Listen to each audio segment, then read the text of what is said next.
弟兄姊妹平安，今天是2026年的1月26号。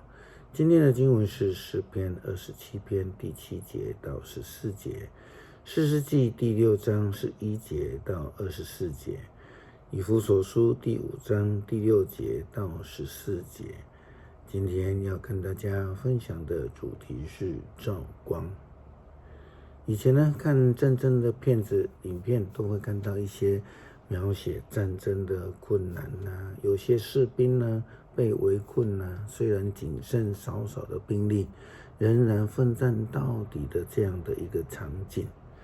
在那种武器还不是非常发达的时代，战争的时候虽然是拿着武器，仍然经常需要与敌人这种短兵相接。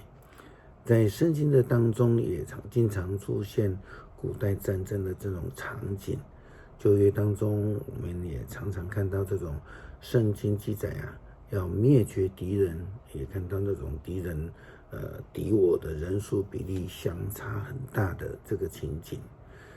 最令人感到不可思议的一个战争，应该是属于基甸的故事了上帝让他以非常少的人数去大赢强敌。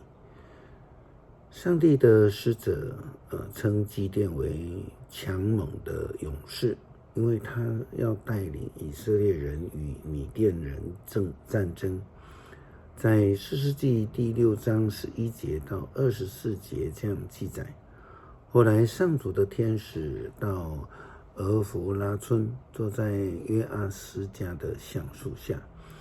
约阿斯是亚比以谢族的人，他的儿子基甸正偷偷的在酿酒里打麦子，他不让米甸人知道。上主的天使在那里向他显现，对他说：勇敢的壮士上主与你同在。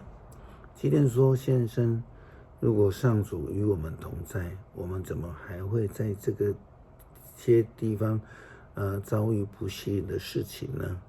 我们的祖先曾经告诉我们，上帝怎样领他们出埃及。今天那些神迹奇事在哪里呢？上主丢弃了我们，把我们交给米甸人手里。上主转向基甸，对他说：你要尽你最大的力量解救以色列脱离米甸人，我亲自差派你去。基甸回答：主我怎么能够拯救以色列人呢？我已属于马拉西之族最弱的宗族，我在家里最不重要的人。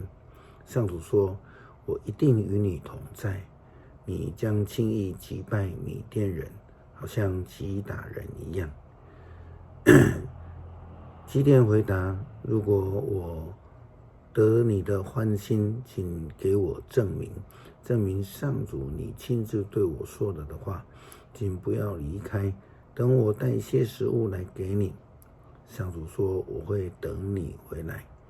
于是基甸到家里煮了一只小山羊，又用10公斤面粉做了无酵饼。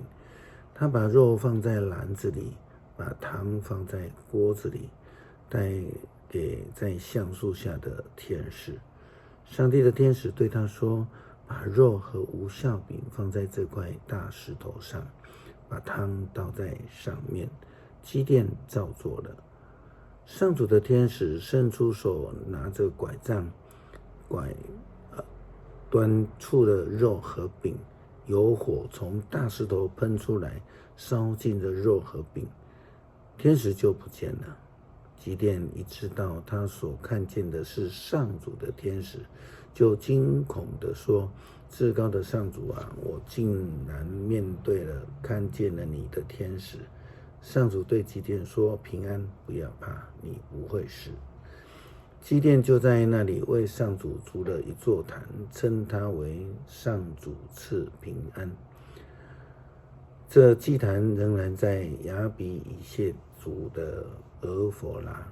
上帝让基甸看见了上帝的使者，让他看见了希望，因为上帝的光照在他的身上。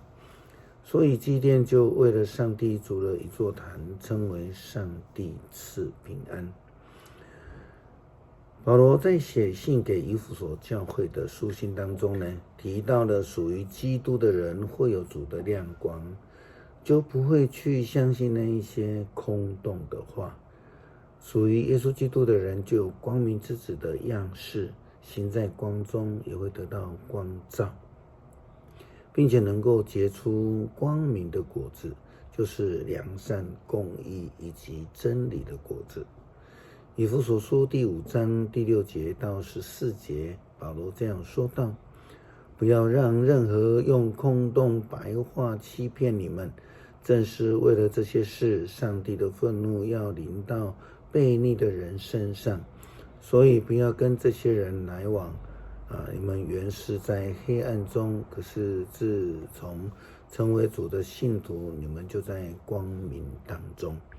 你们的生活必须像光明的人，光明结出一切丰盛的果实，就是良善、正义和真理。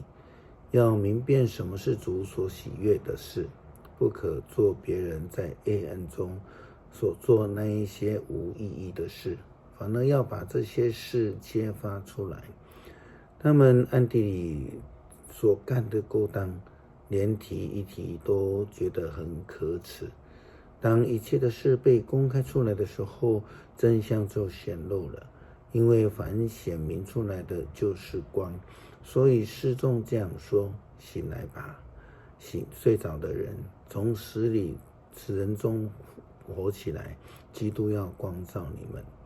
基督的光要叫人复活，叫睡着的人醒来，因为有光照他们，使他们得着新生命。诗篇27篇第7节到14节。上主啊，求你垂听我的呼求，求你怜悯我，应答我，求你对我说：到我这里来。上主啊，我正要寻求你，求你不要躲开不理我，求你不要发怒赶走你的仆人。你一直是我的帮助，拯救我的上帝啊，求你不要离弃我。就是我的父母离弃我，上主也要看顾我。上主啊，求你指示我该走的道路，仇敌在窥视我，求你引导我走平坦的路。他们用谎言攻击我，恐吓我，求你别让我落在他们手中。我相信在有生之日，我会见到上主的美善。要信靠上主，要坚强壮胆，要信靠上主。感谢慈爱的主赐给我们亮光，使我们有盼望，能够得到救恩，并且与耶稣基督我们的主同行，结出光明的果子，来证明我们是属主的。祷告奉主耶稣基督圣名求，阿们。